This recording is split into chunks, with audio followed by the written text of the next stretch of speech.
ஒரு simple lunch recipes தான் நம்ம பார்க்க போகிறோம். இந்த ஆஃப்டர்நூன் டைமில் என்ன செய்யணும் அப்படின்றவங்களுக்கு இது கொஞ்சம் ஹெல்ப்பாக இருக்கும்.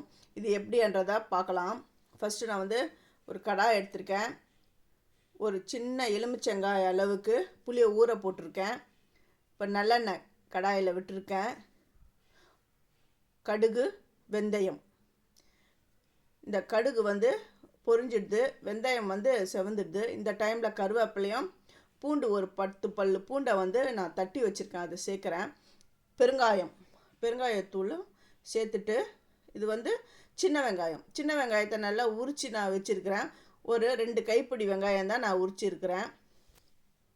இந்த வெங்காயம் இந்த டிரான்ஸ்பரண்ட் கலர் அந்த மாதிரி வரணும். அந்த டிரான்ஸ்பரண்ட்டாக வதங்கி வந்த உடனே நான் ஒரு 2 தக்காளி, மீடியம் சைஸ் தக்காளியை மிக்ஸி ஜாரில் போட்டு அரைச்சி எடுத்துகிட்டு வந்துட்டு அதை தான் நான் இதை சேர்த்துட்டு அந்த மிக்ஸி ஜாரில் கொஞ்சம் ஒட்டின்னு இருக்கும் அந்த தக்காளி அரைச்சதெல்லாம். அதனால் கொஞ்சம் தண்ணி விட்டு அதில் சேர்த்துட்டேன். இப்போ உப்பு, மஞ்சப்பொடி, தனி மிளகாய்த்தூள். இது காஷ்மீரி மிளகாய்த்தூள். காரம் இருக்காது இதில், ஆனால் கலர் கொடுக்கும். அதனால் அதை 1 ஸ்பூன் சேர்த்துட்டு 1.5 ஸ்பூன் குழம்பு மிளகாய்த்தூள், வீட்டிலே நம்ம அரைச்சி வச்சுருப்போம் பாருங்கள், அந்த மிளகாய்த்தூள் தான் நான் சேர்த்துட்டு நல்லா வதங்கணும். இந்த எண்ணெய் பிரிஞ்சு வரணும். அந்த ஸ்டேஜுக்கு வர அளவுக்கு நல்லா வதங்கணும். அப்போ தான் இந்த குழம்பு நல்லா டேஸ்ட்டாக இருக்கும். அந்த பாருங்கள், இந்த ஓரம்லாம் பாருங்கள் நல்லா எண்ணெய் பிரிஞ்சு வந்துடுது. இந்த டைமில் கரைச்சி வச்சுருக்கிற புளி, அதில் கருவேப்பிலை போட்டிருக்கேன். அந்த புளி தண்ணியை இதில் விட்டு நல்லா கொதிக்க விடணும். பாருங்கள், எண்ணெய் மாதிரி கலராக சூப்பராக வந்தது. கடைசியில் வெல்லம் போட்டு ஆஃப் பண்ணி வச்சுட்டேன். இப்போது வேறு கடாயில் எண்ணெய் விட்டு உளுந்தம்பருப்பு, கடுகு.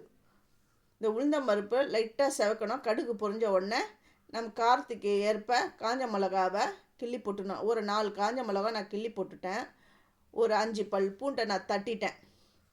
இது நல்லா வதங்கும் பொழுது இந்த கருவேப்பிலையும் சேர்த்துட்டேன். இந்த எண்ணெயில் இந்த கருவேப்பிலை கொஞ்சம் ஃப்ரை ஆகணும். இந்த பூண்டு லைட்டாக செவக்கணும். காஞ்ச மிளகாவும் நல்லா ஃப்ரை ஆகி வரணும். எல்லாமே நல்லா ஃப்ரை ஆகி வந்த உடனே வெங்காயம் போட்டு அந்த வெங்காயம் நல்லா செவக்கணும். அதுக்கப்புறம் தான் திருவி வச்சுருக்கிற கேரட்டை சேர்க்கணும். ஃபஸ்ட்டு என்னுடைய வீடியோ பார்க்குறவங்க சப்ஸ்கிரைப் பண்ணலைன்னா சப்ஸ்கிரைப் பண்ணுங்கள். ஆல் என்ற ஆப்ஷனை தொடுங்க. அப்போ தான் நான் போகிற ஒரு வீடியோவுடைய நோட்டிஃபிகேஷன் உங்களுக்கு காட்டும்.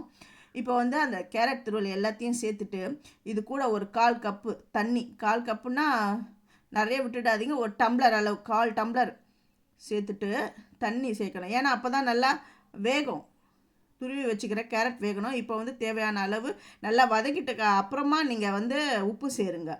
உப்பு சேர்த்துட்டு எல்லாம் இப்போ எல்லாம் குக் ஆகிடுது. இப்போ கொத்தமல்லி தழையை அது மேலே தூவிடுங்க. சூப்பரான லஞ்சு, ஆஃப்டர்நூன் லஞ்சு ரெடி ஆகிடுது. இதை நீங்கள் உங்கள் வீட்டில் செஞ்சு பார்த்துட்டு எனக்கு கமெண்ட் பண்ணுங்கள். தேங்க்யூ.